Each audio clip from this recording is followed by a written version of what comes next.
On the afternoon of August 14th, 1999, 21-year-old Emily Carter left the small rental house she shared with two other college students in a quiet Midwestern town.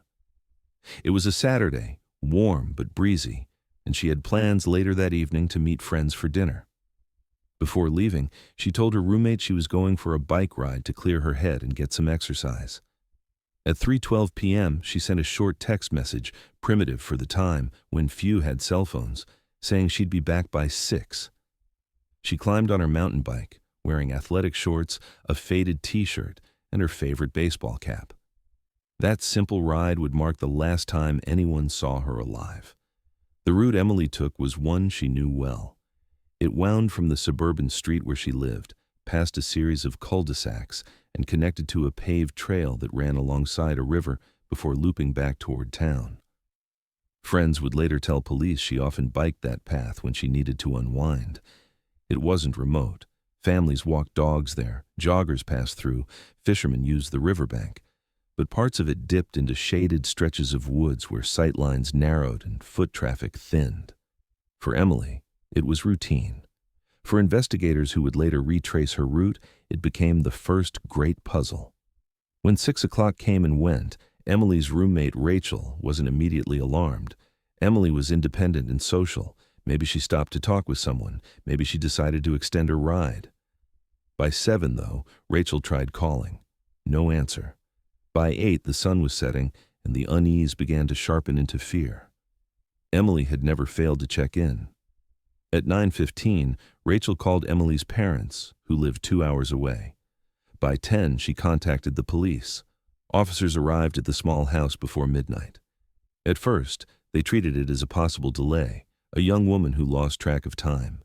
But within minutes, the story began to shift. Emily's wallet was still at home, along with her keys and class notes she'd been working on earlier. Her purse sat by the couch. All that was missing was her bike and her phone. The responding officers took down her description, but as the night hours stretched with no word, the sense that something was wrong grew heavier. At dawn, search teams began canvassing the trail she was known to ride. Within hours, a discovery was made. Emily's bike was found leaning against a wooden fence near the entrance of a side path leading into a thicker wooded area. The kickstand was down, the frame upright, almost as though she had carefully placed it there. No tire tracks led away, no scuff marks suggested a struggle. To investigators, it felt staged, though they couldn't say why.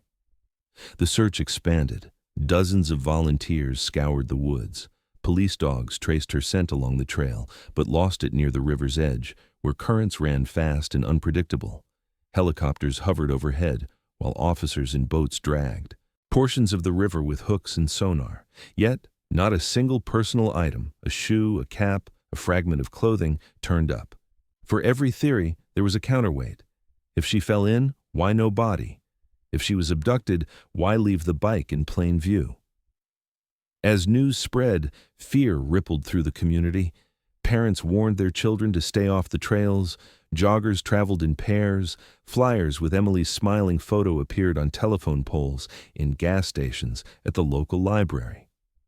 The image was always the same: a young woman with dark blonde hair, bright eyes, and a calm, almost shy smile. Her disappearance didn't feel like a random accident. It felt like someone had taken her, and the silence around the case deepened that dread. Her parents arrived in town the second day of the search, shaken and hollow-eyed. They walked the trail themselves, calling her name into the trees. When reporters asked her father what he thought had happened, his voice cracked. She was supposed to be home for dinner. That simple statement became the haunting refrain of the case. Investigators worked the phones, chasing tips, questioning anyone who might have seen her. A pair of teenagers said they thought they spotted a young woman biking near the river around 4 that afternoon, but they weren't certain it was Emily. A man fishing upstream claimed he heard a scream, though others nearby said they heard nothing. Each account seemed fragile, impossible to verify, and none moved the case forward. By the end of the first week, the urgency began to warp into desperation. Detectives set up roadblocks, checking vehicles for signs of her. They combed through registered sex offenders in the area, interviewed known troublemakers, even brought in FBI consultants. The trail, however, remained blank. It was as if Emily had been swallowed whole by the woods or the river, leaving behind no trace except the bicycle propped quietly against a fence. For her friends and family, those first days were a spiral of hope and fear. Each phone call from police might bring the news they dreaded, or the miracle they clung to. But no call came. Each night ended the same way, with empty rooms, unanswered questions, and the realization that Emily was not coming back that evening.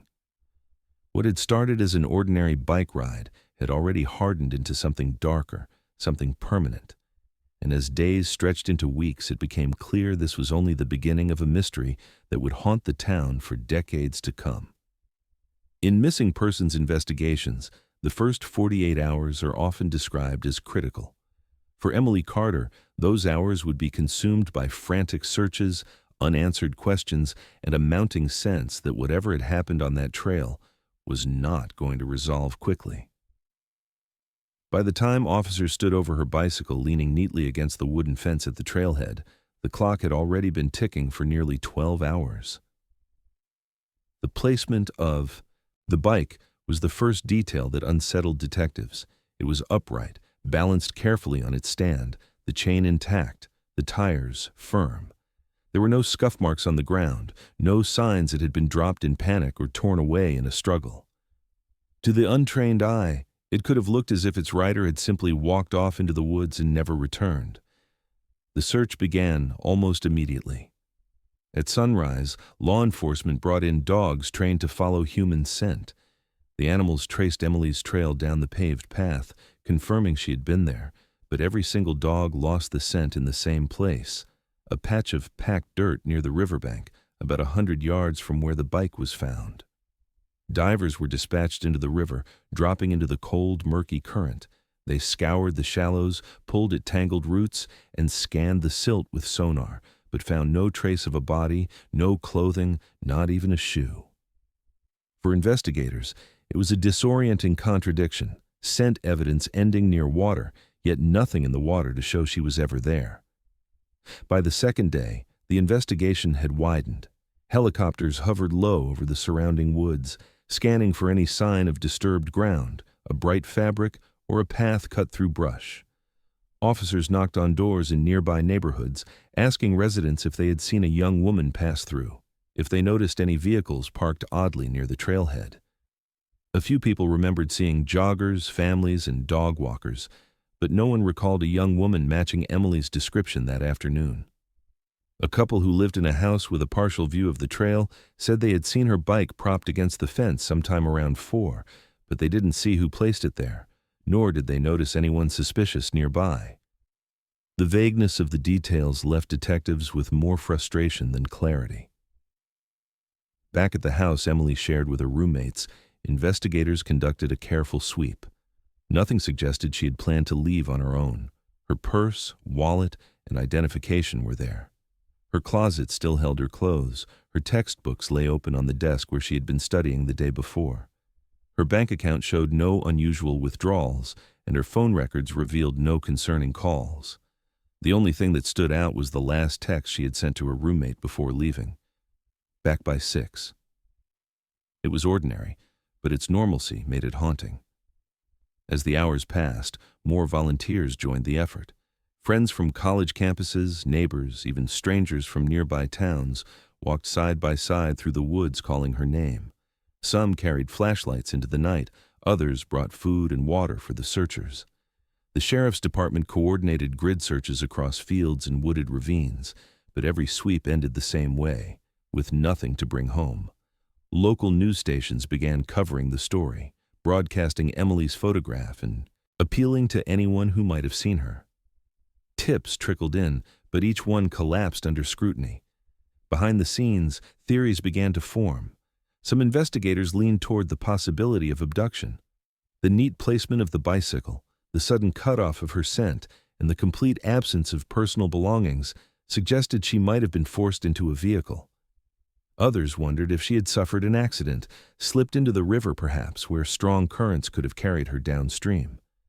But the divers had already searched those waters extensively, and no evidence supported the theory. The more skeptical officers floated a third possibility. Maybe she had chosen to leave. Young adults disappeared voluntarily more often than families like to believe. Perhaps she had staged it, walked away from her life, and the trailhead was nothing more than a decoy.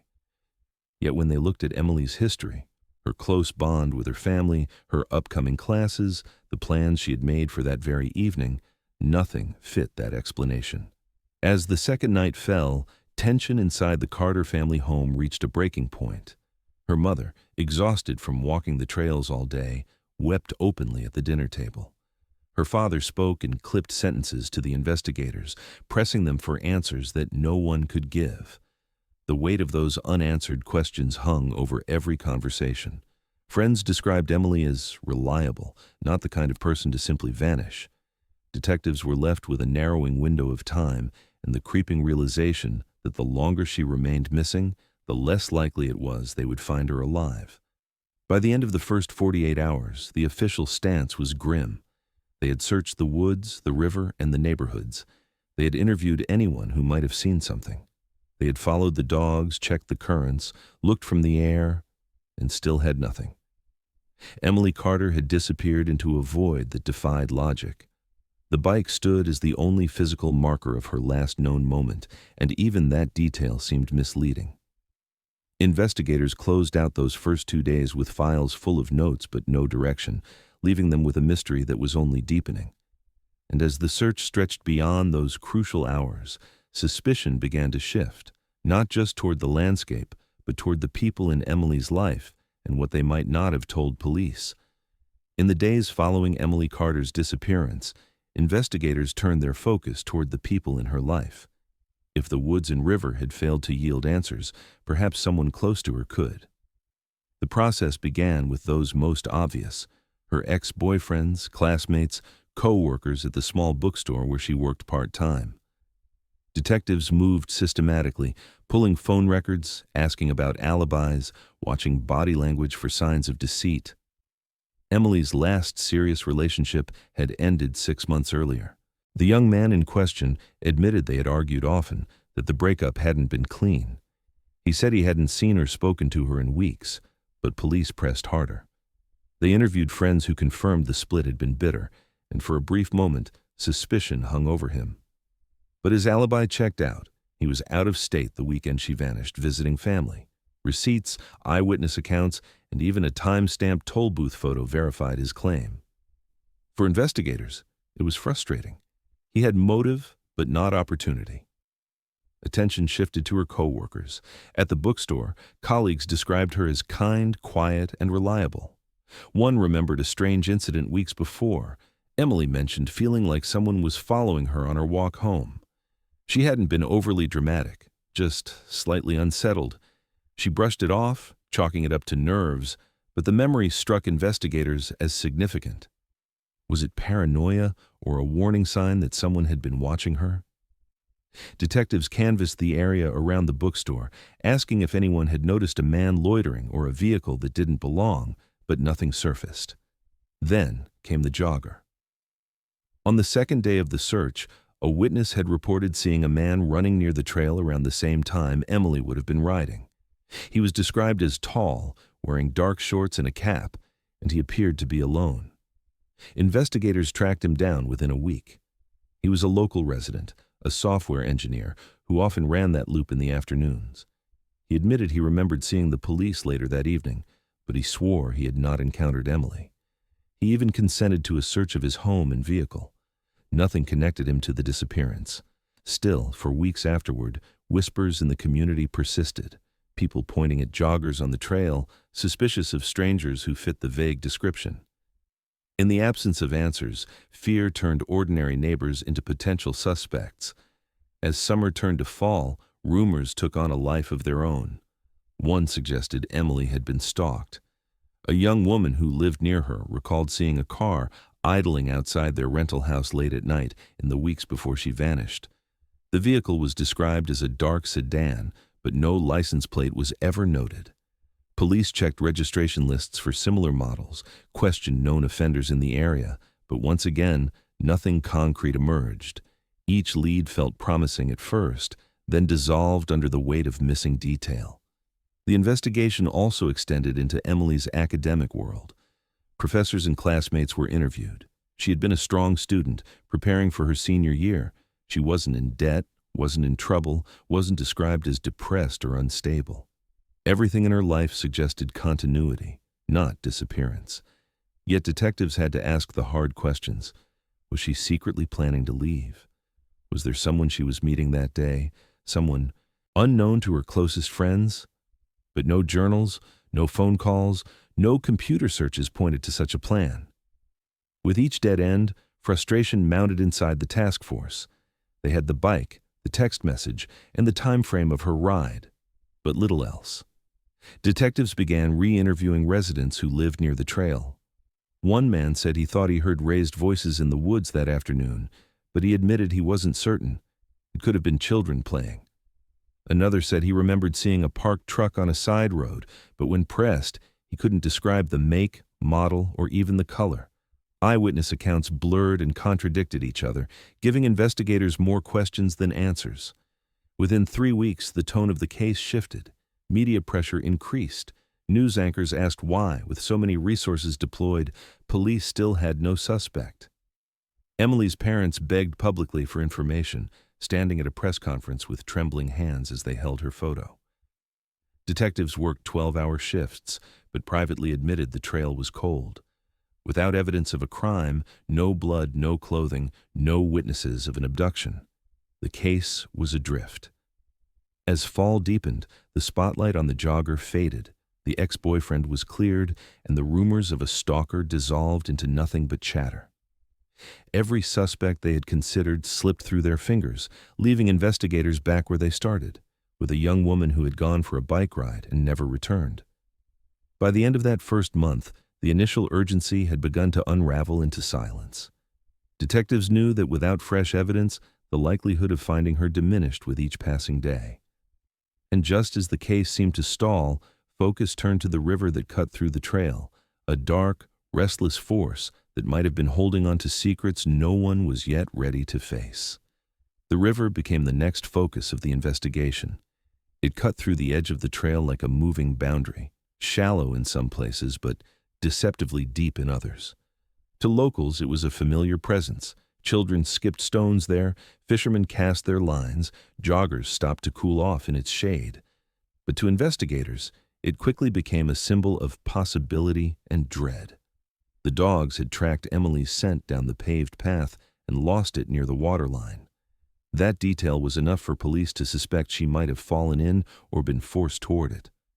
Within the first 48 hours, divers had already plunged into its muddy depths, probing through murky water thick with silt and fallen branches. Nothing came back to the surface. The current was unpredictable. In some stretches it ran slow and calm, in others it quickened and pulled debris downstream with startling force. Search teams extended their efforts for miles, working in both directions, dragging weighted hooks across the riverbed, while sonar scans traced patterns beneath the water. Every sweep ended empty. No clothing, no hair, no human remains. To families of the missing, absence often feels worse than confirmation, and for Emily's parents, each fruitless drag only deepened their torment. Her mother stood by the banks one afternoon, watching divers pull themselves onto the shore with empty hands. The silence that followed each attempt pressed down heavier than the water itself. Speculation in the community grew louder. Some neighbors were convinced Emily had slipped into the river by accident, perhaps while trying to cool off or fill a water bottle. Others believed it was the perfect place for someone to dispose of a body, the current sweeping away all evidence. A fisherman told police that the river bottom was like quicksand in parts, swallowing whatever landed there. But experts pushed back. If she had drowned, they argued, a body should have surfaced within days, even weeks. Search dogs deployed on boats had not reacted strongly. Months passed and the river gave nothing back. Investigators returned multiple times, especially during periods of low water. Each season shifted the banks. Spring rains swelled the current and carried branches downstream, while dry summers revealed patches of sand and stone that had been hidden for months. Every time the river changed, searchers returned with hope that something, anything, might be uncovered. They sent divers in again, dispatched cadaver dogs along the banks, even used aerial scans when new technology became available. Each time, they found nothing. It was as though the river was both the prime suspect and its own alibi. The absence of evidence began to shape the investigation itself. Without proof she had drowned, detectives couldn't close that theory. But without evidence of foul play, they couldn't fully pursue abduction either. Families in the town argued bitterly over what they believed. Some said it was an accident, a tragic misstep into fast-moving water. Others whispered that a killer was still out there, hidden among them, and the river was being used as a convenient explanation for what could not be solved. Emily's case became the kind of story that divided people, between those who needed closure and those who couldn't accept uncertainty. For the detectives, the river marked the first major dead end. Case files from that time read like a loop. Teams returned, found nothing, and returned again. Each report ended with the same conclusion: insufficient evidence, no recovery. The physical landscape of the investigation seemed to push back against them. Without a body, without even a fragment of clothing, they were left with theories that grew weaker with time. By the end of that first year, the river had been searched more times than most investigators could count. Yet Emily's absence remained total. Not a single possession, no phone, no jewelry, not even the baseball cap she wore when she left her house, was ever recovered from its depths. It was as if the water had been scrubbed clean of her presence. The trail, once alive with volunteers and search dogs, now grew quieter, until the only sound was the river itself. For the Carter family, the river became an unending torment. They visited it often, standing on its shifting banks, staring at its surface, as though an answer might one day rise from the water. Her father once told a reporter that the hardest part was not knowing which way to turn. Was the river the truth, or was it a distraction?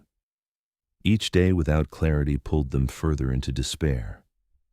As months turned to years, the haunting absence of evidence shaped how the town remembered Emily. She became not just the girl who vanished, but the girl the river refused to give back. The trail where her bike had been found became an uneasy landmark, a place joggers avoided at dusk, a place families pointed out with hushed voices.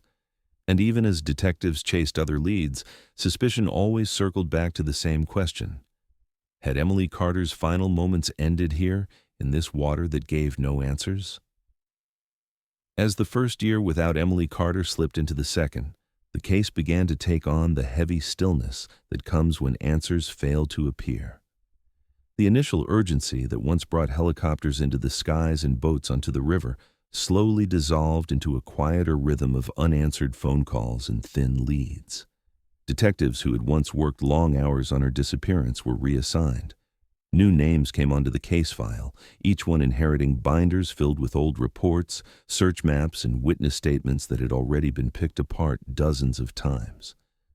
For the Carter family, each change in investigators felt like a fresh reminder that Emily's absence had outlasted even the determination of law enforcement. Yet her parents refused to let her memory fade into the background.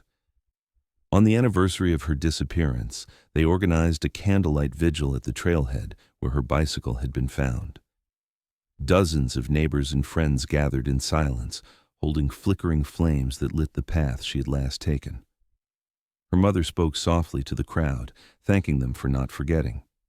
Reporters who once covered the search returned for brief segments, but each year their presence grew smaller, until eventually only local papers ran short articles marking the date. The vigils continued, but their coverage and reach diminished, even as her family clung to the ritual as a way to keep Emily alive in the public mind. The years that followed saw the town itself change. Houses were built along stretches of the river. Children grew up who had no memory of the frantic searches that once filled the woods. For newcomers, the disappearance was just a piece of local lore mentioned in hushed tones. For those who had lived through it, it remained an open wound. Rumors thrived in the absence of answers. Some believed she'd been taken by someone she knew, a secret that had been carefully buried. Others were convinced she had slipped into the water and been lost forever, her body carried downstream into depths no search team could reach. And then there were those who whispered about a stalker, a shadowy figure who had followed her for weeks before making a move. None of these theories ever hardened into fact, but each of them left behind unease, a sense that anyone in the community could be hiding the truth. Detectives assigned to cold cases revisited her file periodically. They reviewed every statement, every timeline, every photograph from the initial search. Sometimes they brought in new technology, running fingerprints again, analyzing fibers, checking DNA samples against expanding databases. Each time, the promise of new science raised the family's hope. Each time, it ended the same way, with nothing conclusive. The case sat in filing cabinets and computer systems, dormant but never forgotten. It was always waiting, a reminder of something unresolved that hovered over the town year after year. For Emily's family, hope became a fragile and exhausting companion. Her mother kept her room much as it had been, a quiet space filled with college textbooks, photos, and clothes that still carried faint traces of her scent. Her father grew more withdrawn, his energy poured into work and late nights spent writing letters to investigators, pleading for renewed attention. Emily's younger brother, only a teenager when she vanished, grew into adulthood with a permanent shadow over his life. He described it later as growing up inside a question that no one could answer. The emotional toll on the family was mirrored by the stagnation of the investigation. Leads that once seemed promising had dried up. Witnesses who thought they saw someone near the trail that day now admitted they weren't sure. Memories blurred with time, details that had once felt sharp became unreliable. Each year that passed without answers seemed to push the truth further out of reach. Still, the community tried to keep her story alive. Local churches held prayer services. Flyers were occasionally reprinted and placed on bulletin boards, though by then her picture looked like a snapshot from another era. True crime enthusiasts sometimes reached out, asking questions or offering theories, but their involvement rarely went beyond speculation. Online forums carried threads about her, with strangers hundreds of miles away analyzing the case, yet nothing they uncovered brought investigators closer to understanding what had happened. Through it all, the Carters maintained a fragile balance between grief and determination. They could not let go of their daughter, but they also could not change the silence that had settled over her case. At vigils, they spoke about keeping her spirit alive, about refusing to accept that she had simply vanished into nothing. But behind closed doors, they lived with the crushing reality that time was erasing her from the public's concern. By the 10th anniversary, the event at the trailhead was smaller. A handful of neighbors, a few close friends, and the family stood together in the same spot where investigators had once crowded around her bicycle. The candles flickered again, casting light into the darkness. Her father looked at the reporters who had shown up and said simply, "We just need someone to remember. Someone who knows something. Please, come forward." His voice carried the exhaustion of a decade without closure. The years of silence did not end the case, but they reshaped it into something more haunting. Emily was no longer simply a missing person. She had become a question mark embedded in the history of the town, a reminder of how someone could step into the daylight and vanish, leaving nothing but shadows behind. And though the years dulled the urgency, the family's devotion never faltered. They waited, prayed, and begged for the one thing the silence had denied them, a sign, a clue, a discovery that could break open the mystery. What they did not yet know was that the answer they sought would remain hidden for more than 2 decades, waiting in a place investigators had searched again and again, a place that seemed determined to hold its secrets until the day it finally let them go. In the years that followed Emily Carter's disappearance, the absence of answers left a vacuum, and that vacuum filled with theories. Without hard evidence, speculation became the only currency, and soon the community itself was divided into camps, each clinging to its own version of the truth. Some insisted that Emily had been abducted by someone she knew. They pointed to the careful placement of her bicycle, the sudden cutoff of her scent trail near the river, and the lack of a body. To them, it was the work of someone deliberate, someone who had lured her off the trail and covered their tracks well enough to evade detection. Detectives themselves acknowledged the possibility, noting that most abductions occur at the hands of acquaintances rather than strangers. But no suspect ever emerged with evidence to back that claim, leaving the theory to drift between plausibility and conjecture. Others held firmly to the belief that she had run away. This group looked at her age, 21, a college student under pressure, and argued that perhaps she had simply wanted to start over. They suggested that the trailhead was a perfect staging ground, a symbolic place to leave behind one life before stepping into another. Online forums grew crowded with people debating whether she had boarded a bus, met someone secretly, or left the country under a new name. But whenever her family heard this theory, it reopened wounds. Emily had been close to her parents, tied to her younger brother, committed to her classes, and days away from a trip she had been excitedly planning. For them, the idea of her vanishing voluntarily felt like a denial of who she was. And then, there was the river. Even after exhaustive searches, many believed it remained the most likely explanation. Perhaps she slipped on wet soil and fell. Perhaps the current took her further downstream than anyone had searched. Residents spoke about its depth, its tendency to shift course, its ability to swallow things whole. Each time the river rose with seasonal rain, new theories bloomed that maybe this time it would return what it had taken. But year after year, the waters kept their silence, and without a single trace of her clothing or belongings, skeptics began to reject the river theory entirely. Still, it never fully disappeared from the conversation, lingering as the simplest and most tragic possibility. As the years stretched into a decade, these theories hardened into factions. At vigils, neighbors debated quietly in the corners, sometimes with sharp edges in their voices. Online, the arguments turned harsher. True crime message boards picked up Emily's case, dissecting every available detail. Amateur sleuths mapped the trail using satellite images, speculated on the distances involved, and theorized about vehicles that could have been used to abduct her. Some even traveled to the town to walk the trail themselves, posting videos and lengthy theories about what really happened. To the family, this attention was a double-edged sword. On one hand, it meant Emily wasn't forgotten. On the other, it reopened old grief every time a stranger claimed to know what she must have been thinking or doing in her final moments. The online discussions also generated outlandish claims. A few users argued Emily had been targeted by a serial offender who had never been caught, while others tied her case to unrelated disappearances hundreds of miles away. None of these claims had evidence, but they circulated widely, especially as podcasts and blogs began covering cold cases. The Carter family learned to brace themselves whenever Emily's name resurfaced on a new platform, knowing it would bring a wave of speculation that never seemed to land on anything concrete. For investigators, the swirl of theories posed its own problems. Each new online rumor meant phone calls, tips, and leads they were obligated to check, even when experience told them it would amount to nothing. Detectives described it as chasing smoke. Each path disappeared before they reached its end. But ignoring these tips wasn't an option either, not when a family's hopes hung on the possibility that the one lead they dismissed might be the one that mattered. Over time, the divide in the community became clear.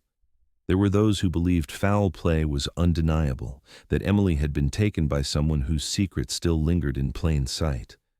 There were those who clung to the river, convinced it was hiding her remains. And there were those who insisted she had walked away willingly, even as her family rejected that idea with every breath. The lack of closure meant every theory carried equal weight, and none could be disproven. For the Carters, living with these divisions was its own torment. Each time they lit candles at her vigil, they overheard neighbors debating what really happened. Each time they gave interviews, reporters asked whether they thought she had left by choice or been taken. Her father once said the theories felt like waves pulling them in different directions, but never closer to shore. They wanted facts, not speculation, yet speculation was all the years had given them. By the 15th anniversary of Emily's disappearance, the case had become something larger than a local mystery.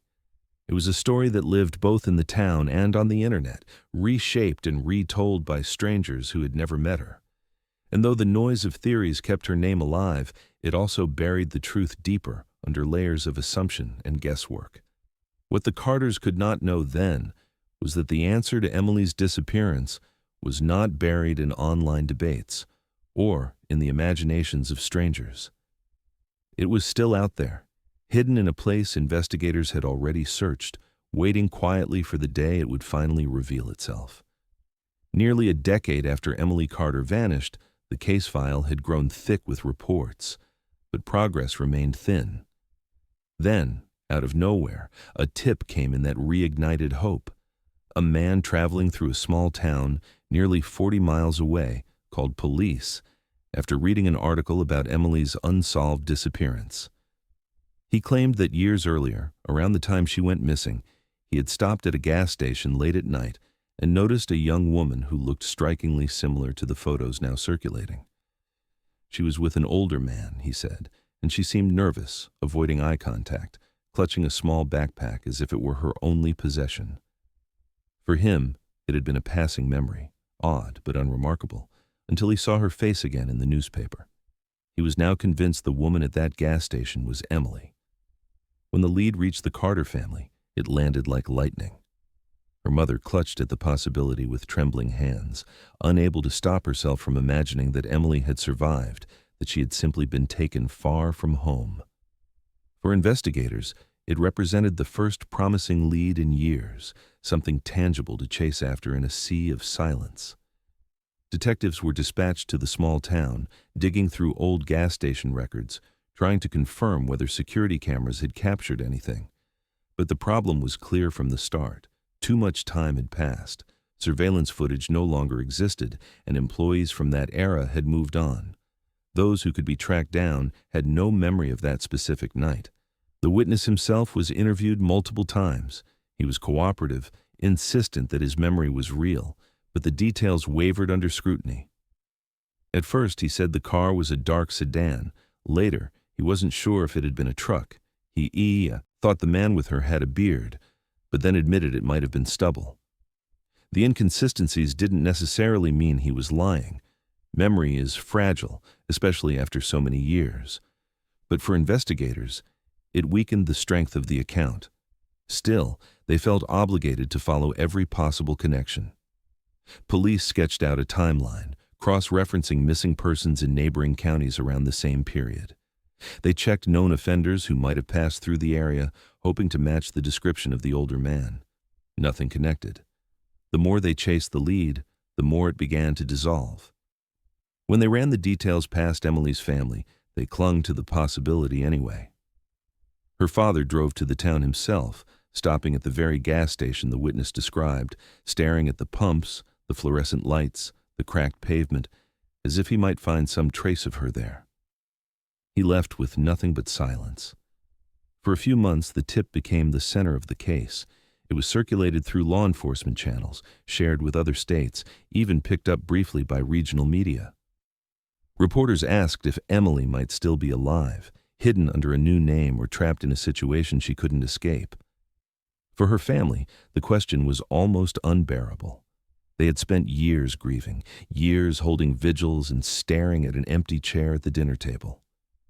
Now they were forced to consider that she might still be out there, unseen and unheard. That fragile spark of hope clashed violently with the pain of not knowing. But slowly, the lead unraveled. No corroborating witness ever came forward. No other tip confirmed the story.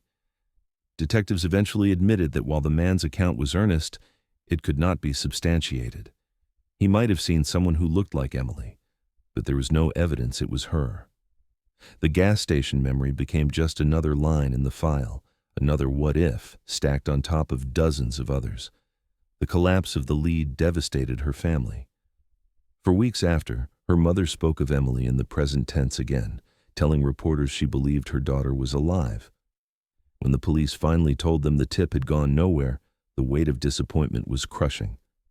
Hope had been handed back to them and then torn away once more. Her father described it as being forced to grieve her twice, first when she vanished and again when the only real chance of finding her alive disintegrated.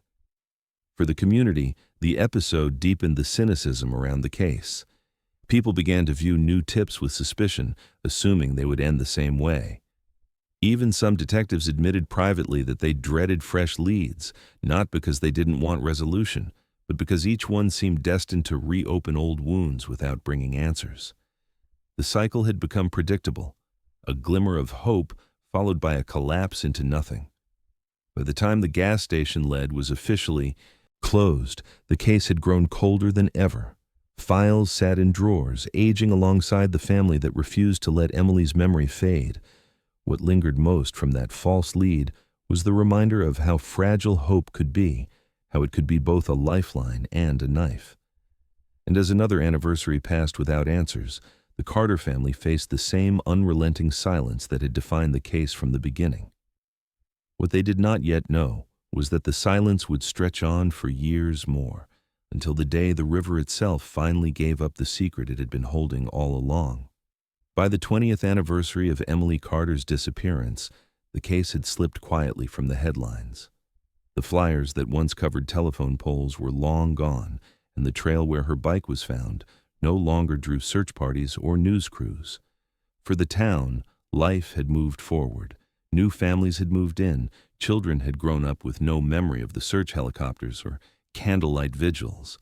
And the story of the missing college student became just another piece of local lore, told occasionally to newcomers with a shrug of resignation. But for the Carter family, time did nothing to ease the weight of her absence. The calendar turned, but grief refused to loosen its hold. Inside their home, reminders of Emily remained as sharp as the day she vanished. Her mother continued to set a place for her at the table on birthdays, sliding a plate into position as if her daughter might walk through the door at any moment. Her father, quieter and more withdrawn than he had once been, avoided family gatherings altogether, unable to bear the rituals of celebration when they were haunted by emptiness. Her younger brother, now a grown man, spoke less and less about his sister, not because he had forgotten, but because each conversation carried a pain that had become unbearable. The absence lived in every room, in every unspoken sentence. For law enforcement, Emily's file had joined dozens of other cold cases in a dusty cabinet. Detectives who had once poured their energy into the search had retired or been reassigned. New faces inherited the binders filled with notes, maps, and interview transcripts, but without new evidence, they could do little more than review what was already known. Occasionally, a cold case unit would revisit the file, running DNA samples through updated databases or reviewing statements with fresh eyes. Each time, the Carters held their breath, praying for movement, and each time the result was the same. Nothing had changed. Emily was still gone, and the trail was still frozen in place. The town's collective memory of her faded in proportion to the years that passed. At the trailhead, joggers and dog walkers moved past the wooden fence where her bike had once been propped, unaware of its grim history. The generation who had lived through the panic of her disappearance still remembered, but even their voices grew softer, reluctant to reopen. Old fears. The whispers of abduction, the suspicions of foul play, the rumors of the river, all had settled into a kind of uneasy silence. People still cared, but the urgency had drained away, replaced by a weary acceptance that the truth might never come. Yet the Carters never let go. They attended every vigil, even when only a handful of people showed up. They spoke at every anniversary, even when reporters stopped recording their words. They wrote letters to state officials, pleaded with investigators, and pushed for renewed attention in the media. Their lives had been reduced to a single mission: to make sure Emily was never forgotten. Her mother, in particular, carried the weight with an almost relentless devotion. Each year, she prepared a birthday cake, lighting candles that were blown out in silence. She described it as a way of keeping Emily in the family, a way of refusing to let the years erase her.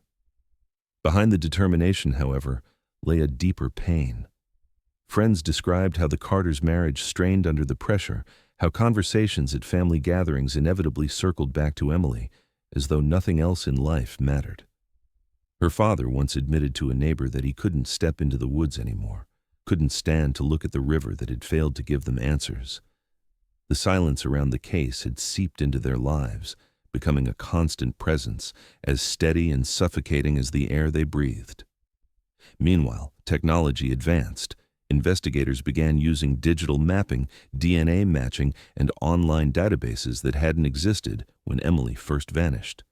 Cold case detectives reran evidence, hoping that what had once seemed useless might now yield a lead.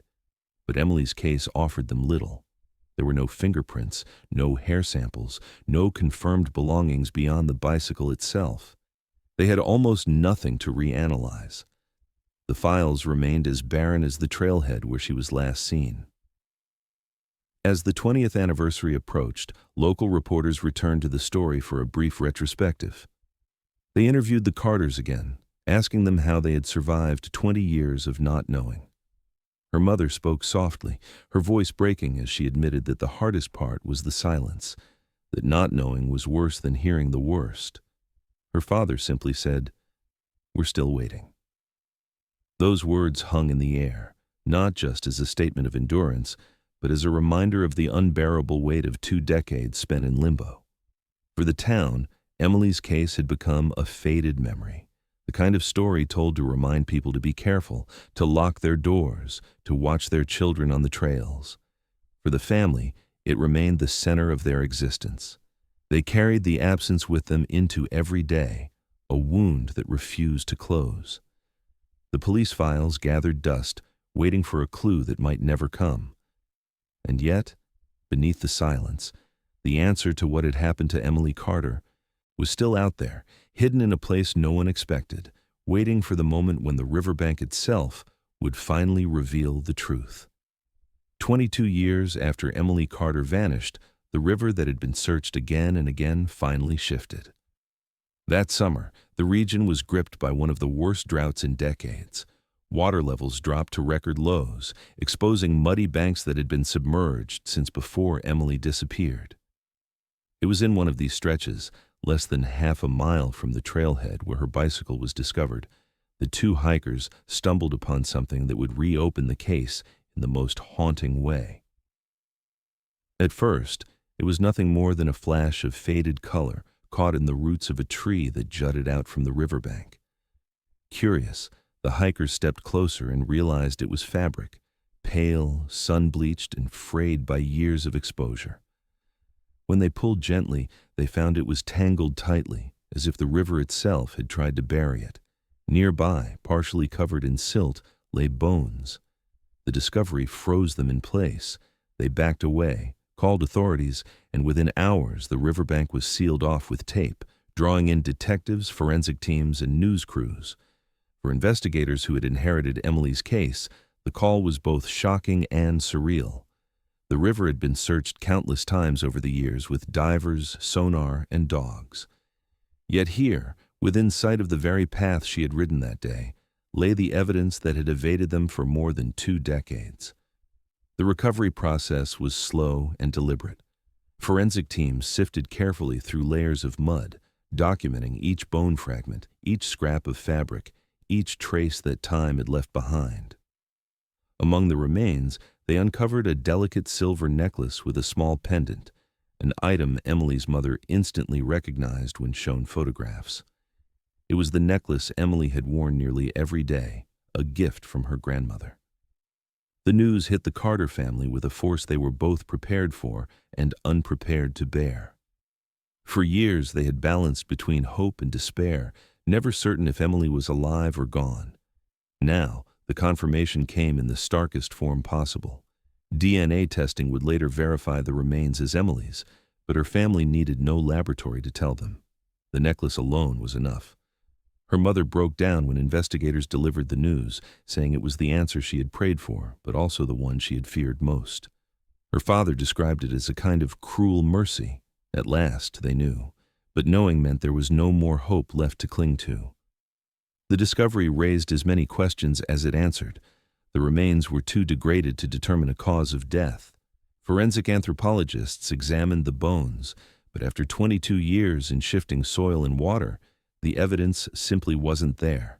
No one could say if Emily had drowned, been killed, or died by some other means.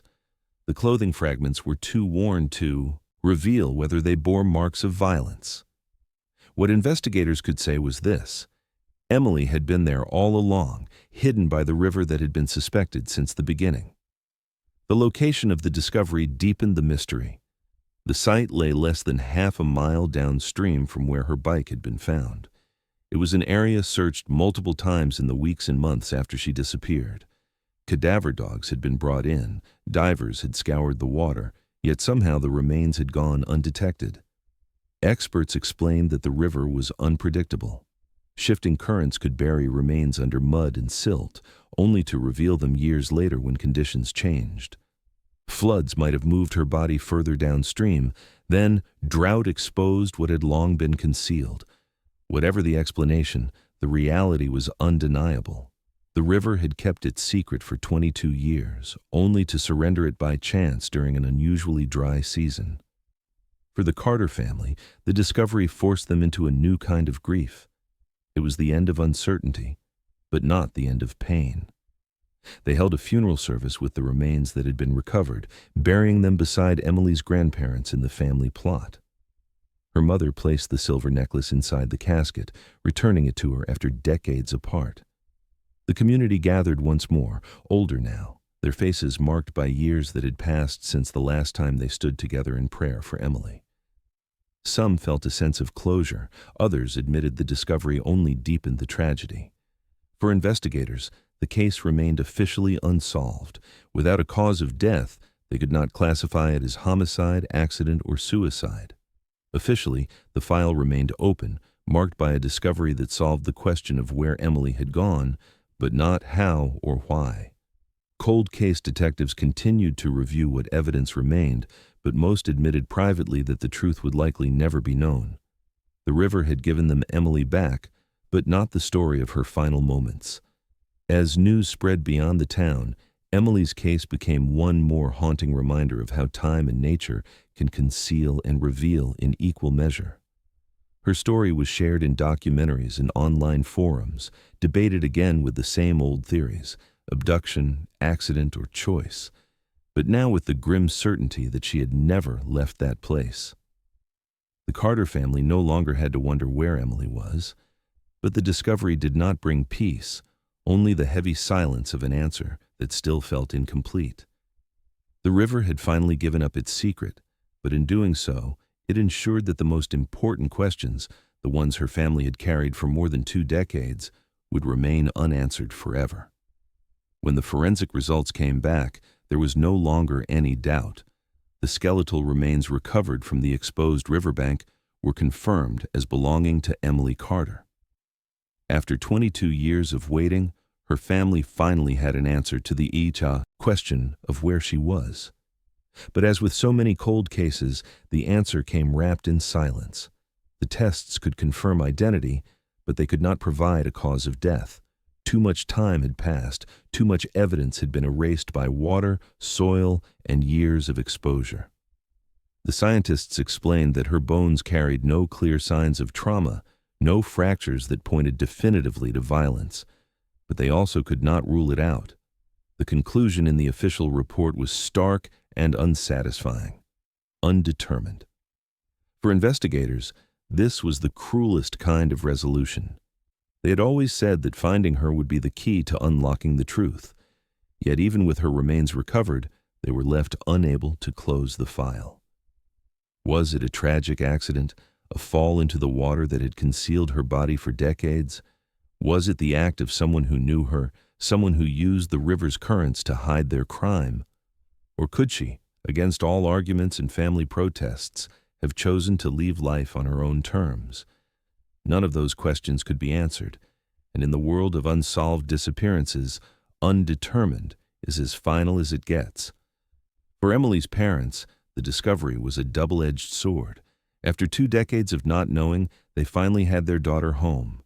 They could bury her, speak to her grave, and mark a place that was hers. But closure is a word that rarely fits families of the missing.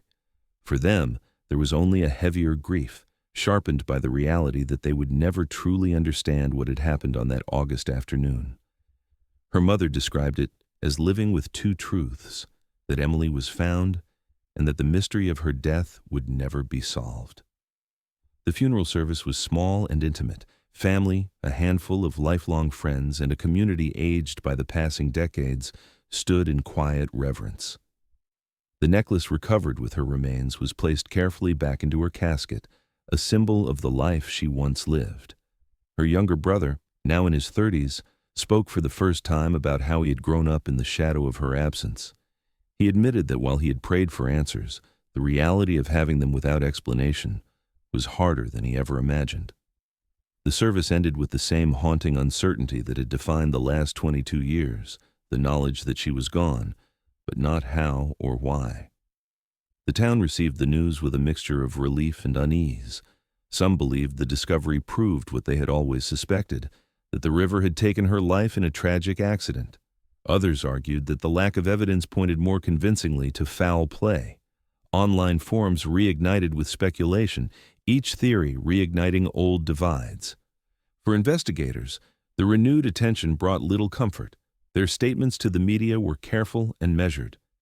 "The remains have been identified," they said. "The cause of death is undetermined." Behind closed doors, they admitted the chances of ever finding the truth were slim to none. What lingered most in the aftermath was not closure, but the haunting permanence of questions that could no longer be answered. If she drowned, why had divers never found her? If she was murdered, who had the opportunity and why was no evidence ever uncovered? If she walked away, how did she end up less than half a mile from where her bicycle was neatly placed? The contradictions remained, mocking the neat conclusion her family had hoped for. In the end, Emily Carter's story became a reminder of the limits of both time and investigation. The river had held her secret for 22 years, and when it finally gave her back, it kept the truth locked away. The discovery changed everything, because the family finally had her home. But it also changed nothing, because the mystery of her final moments endured. Even in death, Emily left behind the same silence that had swallowed her life, a silence that no evidence, no theory, and no investigation could ever break.